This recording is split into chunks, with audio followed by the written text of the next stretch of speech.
Finding ways to resolve territorial disputes in the South China Sea was a priority at the 35th ASEAN Summit in Bangkok. Thai Prime Minister Prayut Chan-o-cha is the summit chairman.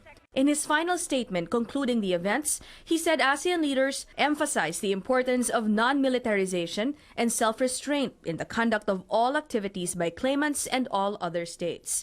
This, of course, includes China.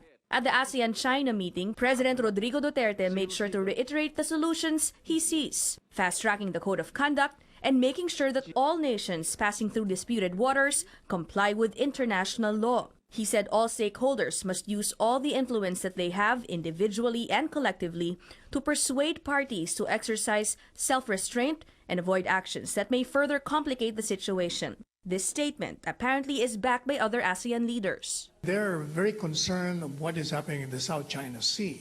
That is why all countries have asked everyone to observe self-restraint, to avoid any activity that could lead to more friction.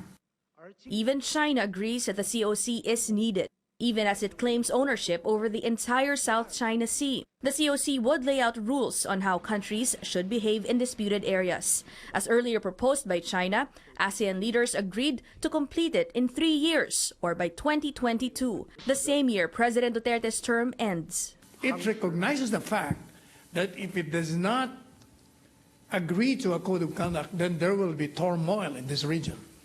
There will be conflicts, there will be fighting. And I don't think China would want that. China's assurances, however, are marred by its continued aggressiveness in disputed areas. There are new reports of a Chinese warship shooing off a Liberian ship passing through Scarborough Shoal last September.